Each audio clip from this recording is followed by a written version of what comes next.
卑詩省選最終點票程序今日繼續，喺點算缺席選票之後，新民主黨喺素里 Guildford 選區反超領先，議席可望由原本嘅46席再獲關鍵一席，取得多數執政所需嘅47席。而省長尹大衛發出聲明表示，已經獲省督要求籌組下一任政府。鄭家榮報導。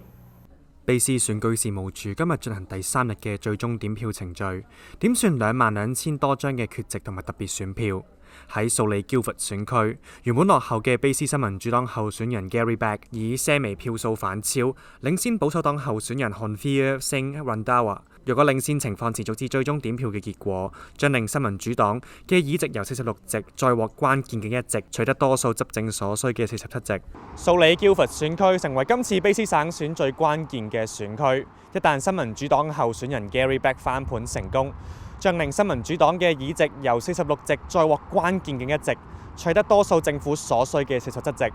而今日下晝，卑詩省長尹大衛已經發出聲明表示，根據今日嘅最終點票結果同埋待決嘅司法覆核，省民已經要求新民主黨團隊第3次領導卑詩省。佢今日會見省督 Janet Austin 之後，已獲省督要求籌組下一屆省政府。卑詩選舉事務處表示，今日最終嘅點票完成之後，如果選區2位候選人嘅最終票數差距喺0.2%，將會啟動自動司法覆核程序。根據目前卑詩選舉事務處嘅資料，新民主黨47席，保守黨44席，而綠黨就維持喺2席。新時代電視鄭家榮報導。